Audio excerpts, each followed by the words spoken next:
So, are we going to continue the trend of mediocrity today? No. Uh, so uh, so I watched the first three episodes from Reacher season two, which is on Amazon Prime. Um, I really enjoyed the first season. It was really good story. It had a good story to it. I liked the characters in it. Reacher's really cool. And it was really exciting. Had a lot of great fight scenes and action scenes in there. So when season two, so we got renewed for season two. I'm like, all right, awesome. This season, Reacher is back to being, his old self, where he's living this nomadic lifestyle, just kind of going around from town to town with only the clothes on his back.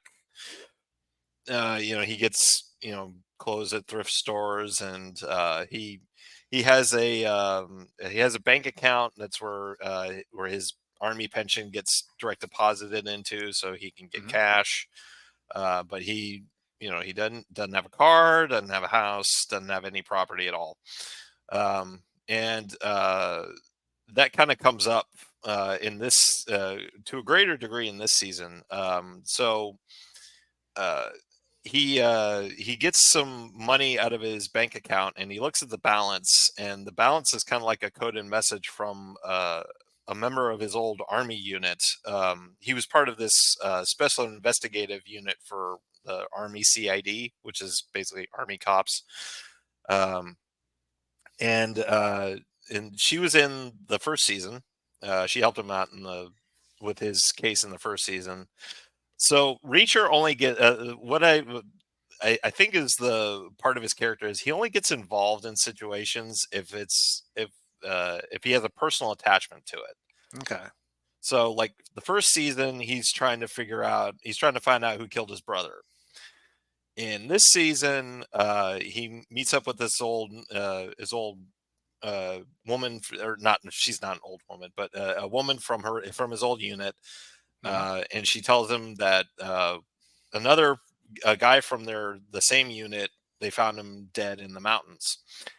And so they're basically trying to figure out like who killed him, and then they reach out to the other members from this unit, and they manage to get a hold of two other ones, and then another two of them they can't get a hold of, and they assume that they've been killed, and they're trying to figure out who killed their friends. And throughout like the first three seasons, it's really interesting is like the dynamic that they all have with each other. Like they're obviously still really good friends. They still get along, but Reacher being Reacher, like he didn't keep track of what was going on with any of them. He's like, he finds out like the one of the guys in there, like he used to be like a real ladies man. Now he's married and he's got kids, and he's like, well, gee, when did that happen? And like, well,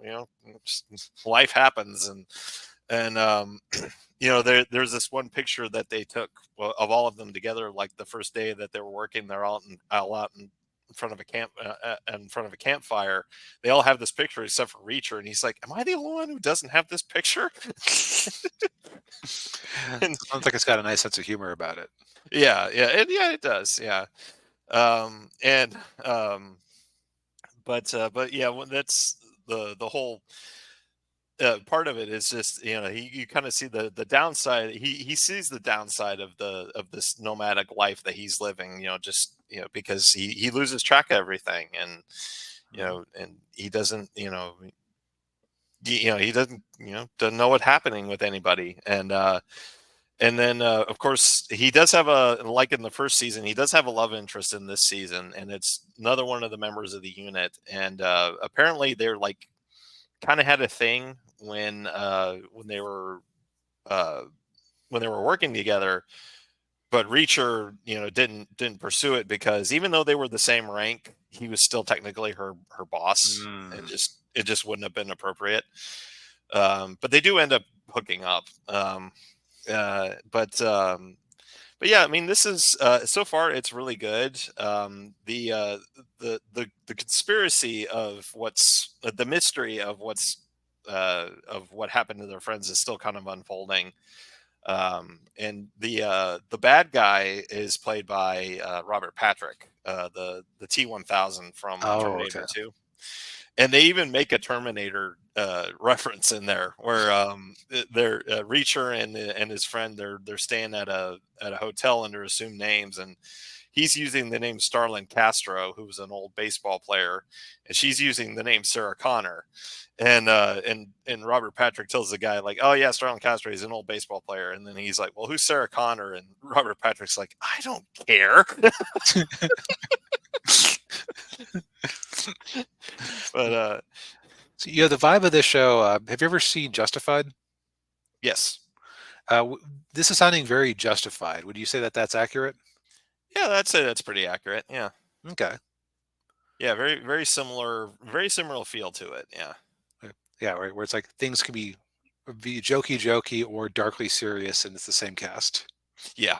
Yeah. Oh yeah.